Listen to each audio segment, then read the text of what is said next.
Exactly 33 years after the king's first breath, Kelly and her mother's eyes first met. Suddenly, she's rocking Krakow University, composing heart melodies with creativity.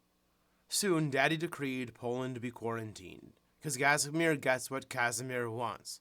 What a great guy, 'cause of plagues that he stops.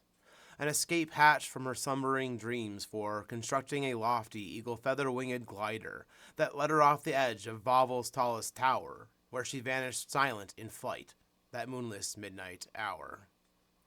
She touched down far beyond the suppressing city walls, and by noon had traveled over 60 miles.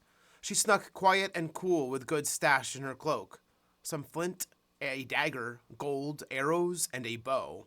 She hunted, she gathered, she foraged, she cooked.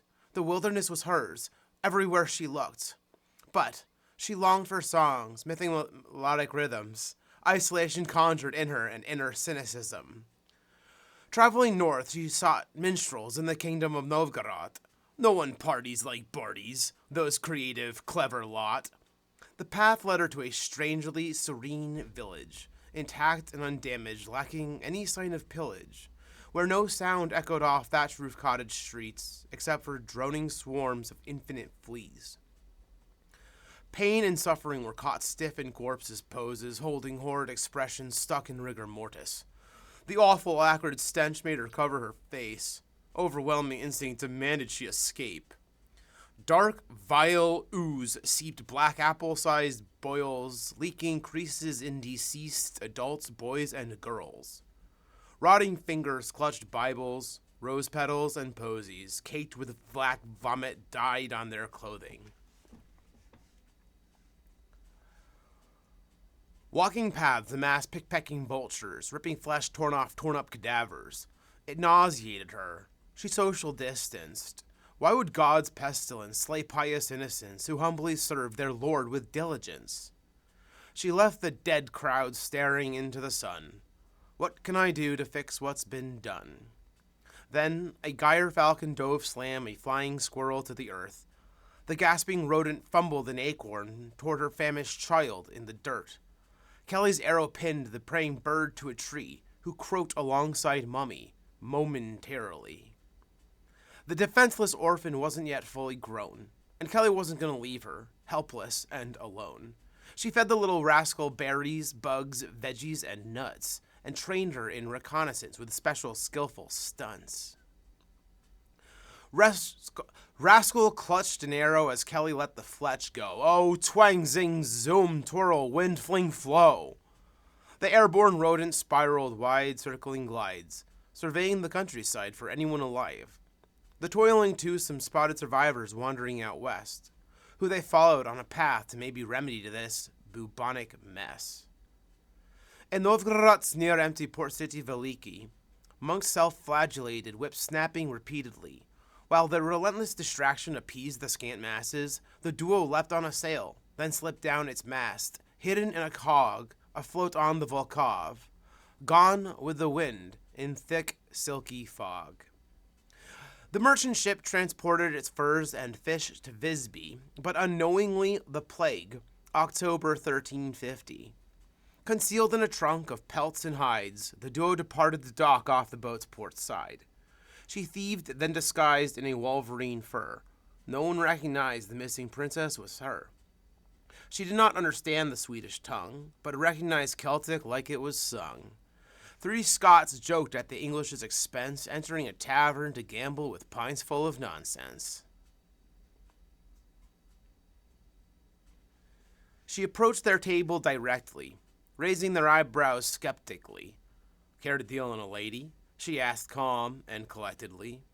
Her gold coin blinged the table, which made plenty change. She bought a couple rounds, then started winning games. Peter, the leader, figured she was all right. My brother Blake's on my left, my lad Will's on my right. What brings a Polish girl here at this time of night? The princess relayed the details of her tale, yearning to plant seeds of solution, to boom in restitution.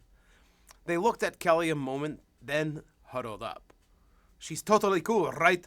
Aye aye, yup. Blake leaned in, explaining what was up. Listen close now, lace, for our news is bad. There exists a man who is as wicked as he's made. Tres, Earl of Lee, practiced necromantic sorcery. He synthesized raw evil, growing fleas gnawing people, alone in dark cells, cold but in hell. He spread the disease that he delivered to the Genoese. 12 infested galleys brought it back to Italy, infecting parts of Messina, surprising Sicily. Hoarding the only cure, he'll ransom humanity, feeding incessant greed with sadistic vanity. We will fight this menace every way we can. May this island make haven to protect our way as kin.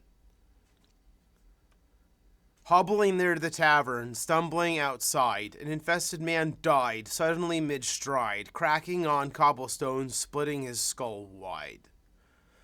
There was no escape from this contagious spell. There was no safe place for good people to live well. They would have to conquer Trask in his tower over Lee, stealing the coveted cure to heal humanity. Kelly and the Scots executed a covert operation, sinking their Berlin and Chesil Bay to conceal the situation. Rascal scouted the turrets of Southampton Castle's battlements, then signaled something glamorous. They lurked in clandestine, cutting throats, felling watchmen. Disguised in armor of the recently slain, they harnessed 3 steeds in a ballista train. 3 Scots riding Clydesdales and a Polish girl besieged Lee early undercover with a flying squirrel. The tower's tip glowed in dawn's illumination. Poison spikes prevented a wall climb infiltration. The Toilsome team fastened a rope to the ballista's side, which they tied on a bolt for Kelly to climb. She bow-launched Rascal to survey the attack. After 5 minutes, Homegirl didn't come back. The bolt they loosed on the spire's west side latched and attached a long, shadowed line. The horizons arose simultaneously, with battalions marching at dangling Kelly. But the armies did not notice her climb. All were focused on the Scots, buying her time. Peter's, Blake's, and Will's faces inflated with glorious glee. The English shall remember me! Great Scots' courage shimmered invincibility. Blood sprayed waves back at attacking infantry. The heroes cut their opposition in ribboning piles, hacking blurry entrails, slicing limbs off wild. Then, their army wheeled its first catapult, which the Scots immobilized with a ballista bolt. Their finite ammo cache dwindled and depleted. In mere moments, they'd be vaporized, exploded, deleted. Projectiling oil barrels splashed a massive group. Friendly fire from a hayball erupted a jetting pyre plume. Rascal fought and squirmed in an airborne giant falcon's talon. Seeing Telly top the tower, she screamed out with abandon. Kelly loosed her second-to-last arrow, clipping Giant Falcon's ass, who squawked compromise, releasing the squirrel out his grasp. The tail-spinning bird flapped haphazardly, caught by a masked man whose seizing henchman captured Kelly. They dragged her through corridors. They beat her, mistreated her, tried to defeat her. They hurt her, perverted her, tied her with wire, demanding she answer, slapping, striking, listen, witch, like slander. They stripped her down. They locked up in despair, buzzing in her ears, biting everywhere. Forever sequestered, cold and restrained, she succumbed to skin bumps, infected with plague. Something scuffed her chains. Rascal had arrived. With squirrel training in pitch dark, she picked the locks off blind. She wasn't gonna weave this with a human all alone. Rascal led her person to her last arrow and bow. Woozy, Kelly drew her bow through the corridors of this monster's bed. Rascal bit the skin and strap, wrapping the mask onto his head. Trask's eyelids snapped alive.